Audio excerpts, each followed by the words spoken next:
मैं तेनू फेर मिलांगी, कित्थे किस तरह पता नहीं।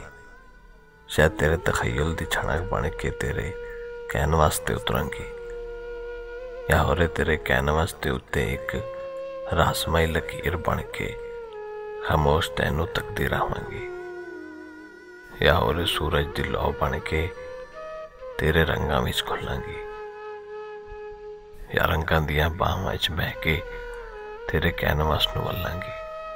पता नहीं किस तरह कित्थे, पर तैनू जरूर मिलांगी।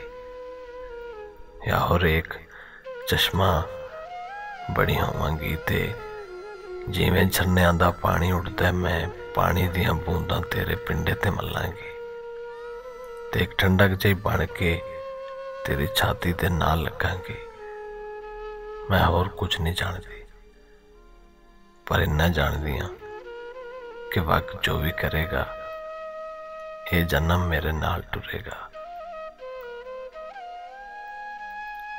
ये जिसम मुकदा है ते सब कुछ मुक जांदा है, पर चेतियां दे धागे कायनाती कन्ना दे होंदे।